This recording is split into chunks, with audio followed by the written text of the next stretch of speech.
Deməli, biz bu günlərikdəyik. Baxaq görək ki, maşınlar bu dikdən çıxa biləcək ya yox. Birinci BYD qoşulur yarışmaya.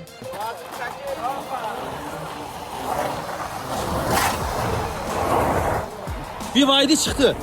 BYD çıxdı. Möhtəşəm, möhtəşəm. Alqışlar.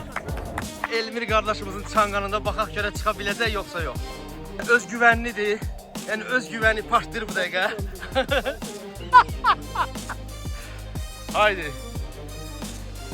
Haydi, haydi, haydi, haydi, haydi, haydi. Bu da Çin maşını.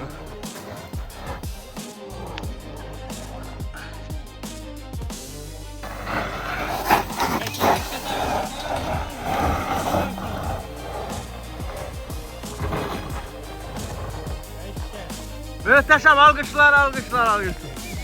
Tərlan buradan çıxa biləcək ya yox. Haydi gedim. Aha. Çangan, çangan, çangan.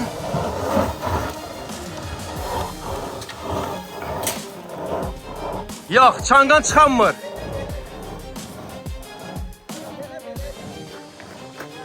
Çangan çıxanmır. Çangan batdı, bəli. Çangan başarılı olmadı. Arkadan terlik. İtalyan, İtalyan qardaşlar, İtalyan köməliyim mi? Haydi. Nədir?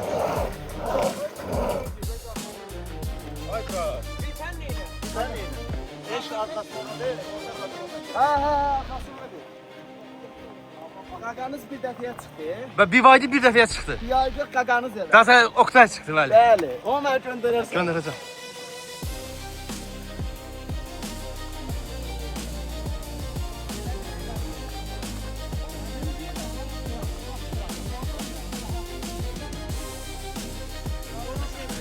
Tərlan çıxmır, çanqan zəif də. Qızmayıb. Bəhanəm budur da.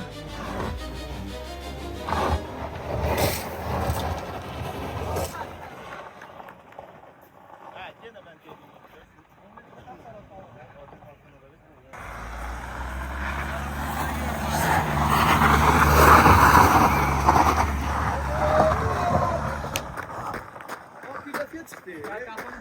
Bir dəfəyə çıxdı, bəli. Halaldır. Bir dəfəyə. Buranaq keçdirmədən biri bax. Sizcə hansı maşın daha yaxşı performans göstərdi? Bu yedi. Bu Hyundai. Məndə Prusto orada Pavarotda təkər şey oldu. Hə də, hə. Hə, sən deyəndi də və getdi.